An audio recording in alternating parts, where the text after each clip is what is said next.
I feel like you don't know, babe. I'm wondering when you coming home. If you can understand mixing routine, I can't emphasize that enough. Yo, Boom family. So let's talk about the fundamental issues with your mixing. Judging from the projects I received recently for reviews, I found one peculiar thing among majority of them, and it is mixing routine. Most people don't know that one of the biggest factors of mixing is mixing routine. This will take your mixing level from here to here. I'm telling you, let me show you what I mean. So what I mean is arranging your track is one of the basic mixing routines. By this, you already know how your song should be arranged. If you become very big, you can teach your students or your studio assistants, arrange my song. They already know what to do. And this is how it affects your mixing. The time you would have used to focus on mixing, technically, oh, this is what is wrong with the song, let me know how to fix it. You'll be using it to route, second guess. Oh, let me route this. Oh, I'm supposed to have routed this. This is where it affects your mix. Because mixing should be just concentrated on mixing. You don't need any distraction, because if you distract yourself, it's going to tell on your mix. In mixing, every atom of time, every decision, every little element matters in mixing. So you use your time to arrange your song. As you can see this song now, the color coding, I already understand it. I don't need to start saying, oh, I should have boxed this. I didn't want to start this arrangement from scratch because it's going to take too much time. Do you get? So let me just show you through what I did so that you'll be able to emulate it. Do it to your taste. You know, you can see my Cubase color. Everything is, well customized. So now, this track now was sent to me scattered. You don't just want to push it in and start mixing. No, you need to arrange it to your taste. First, don't do anything. This is my arrangement. You can see my lead sometimes it changes. So my background vocals, my lead, my synths, keyboards, what have you, synths, then my basses, then my kick. You can see the color coding. Then my percussion, my drum, then my percussion follows. As we progress, you can see it, there is a subscribe button here. Just click it. It doesn't cost you anything. It's a way to support the channel. So you might be asking me, what is the difference between drum and percussion? This arrangement will tell you, this is my mixing routine. I must follow it. So if I tell any of my studio assistants, I have a lot of studio assistants. If I tell them, arrange my song, arrange and mix, I don't get scared because they already know how I arrange my song. It's my mixing routine. So this would significantly dramatically affect your mixing. It's not just about once you EQ 60 dB, your song would sound nice. No. Having said that, let me show you the arrangement now. The first thing I boxed was my lead vocal comes first in the group, in the boxes. My lead vocal, I first of all arrange them, push them. You know how to arrange now. You push them like this, you see?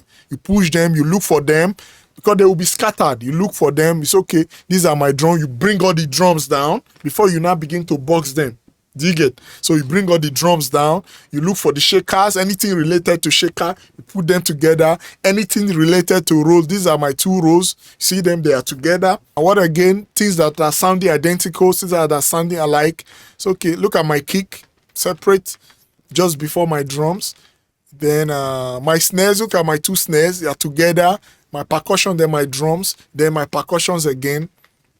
So these two percussions, now this one, they are almost like the same. So they are together. So you take time to do these things. So these are my basses, see them? So if I'll have any log drum, I'll put them together close to the bass because they sound alike. Then before I start, so when I want to box them, this is my snares, percussions, okay, this is my bass, this is my log drum, I'll just highlight them, I just route them to a box and name it. So let's go through the naming. All I have to do now is to come here, highlight here, lead vocal. You see, I've highlighted them, so it's playing. So the next thing I want to do is to just route, I'll just name it, lead vocal. Then you come to the background vocals. Even if the background vocals are in different segments, harmony, background vocals, you arrange them accordingly. So when you want to box them, you just grab them and throw them into a box. So you know that, oh, this box represents this particular harmony. So your mixing will be flowing by the time you start mixing. So you can see that all these harmony, they are almost identical. They are inside one backup. So if I have any other type of harmony that I want to treat separately, I will not use a different box for them, arrange them separately and name them maybe harmony. So this thing now is coming from a place of, do I want to treat this thing separately? So anything you want to treat separately, box them separately. That's the idea. So now you say, okay, my kick, you come here, you click the kick. I know you already know how to do this, but I'm always in depth when I'm teaching. So you highlight it, you box it, name it kick. As you can see, a kick. Then, interesting thing here, my percussions is different from my drum. My drum only consists of my shakers, this is the rim, this is a loop, drum loop, which is like a snare or a rim too, or a stick. This is my shaker.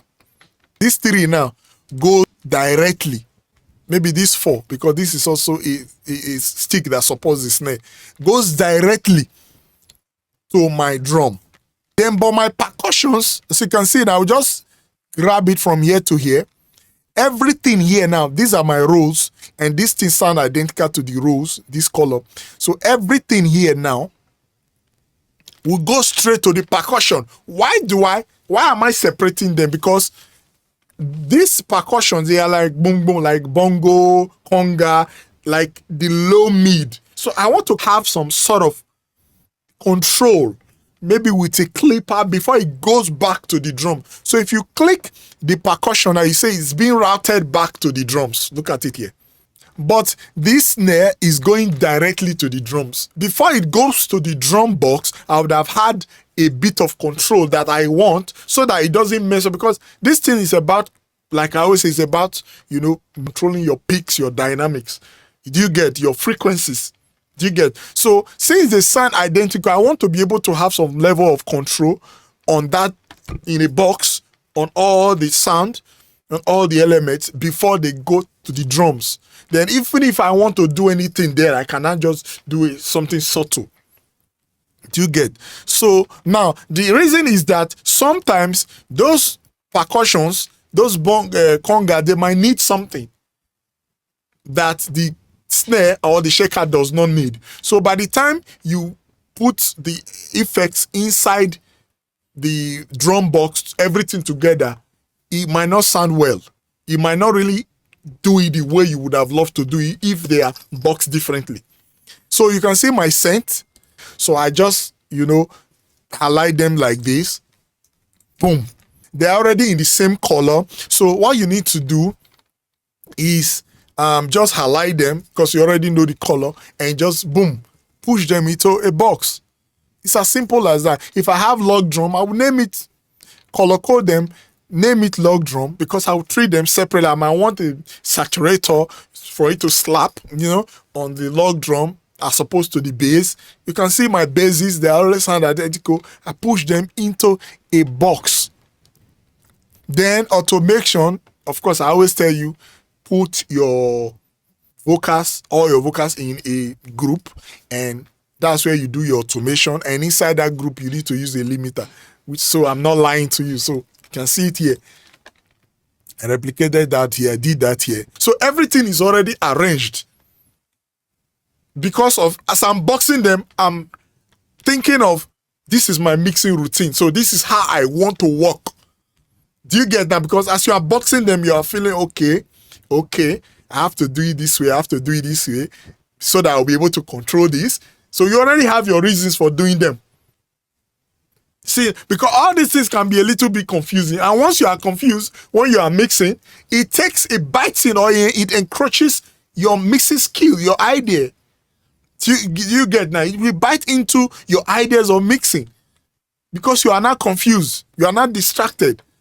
as opposed to you just bum bum bum bum, just hitting straight to the mix. This is one big problem I see with a lot of engineers that have sent me songs.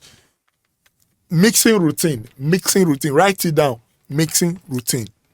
If you don't have mixing routine today, you just see a song, bam, you start to, the vocals, you box it, you start to mix. My drum, here's the drum. You come, you pick drums. Okay, may I box them? You mix the drum. Something is unboxed already. You come, say, percussion, I've not boxed them. You are using your time you would have used to mix, to do things you should have done long time ago. So after boxing your drum, you now say, okay, gain stage, you can now highlight everything together. I like doing gain stage from here. I like doing gain stage from clip, because this is where the volume starts from, clip gain. So if I feel okay, the volume is not really too high, I can ask, okay, let me use here. Let me go and use from the mixer, which is the gain feature here. As you can see, I actually used it here on this song.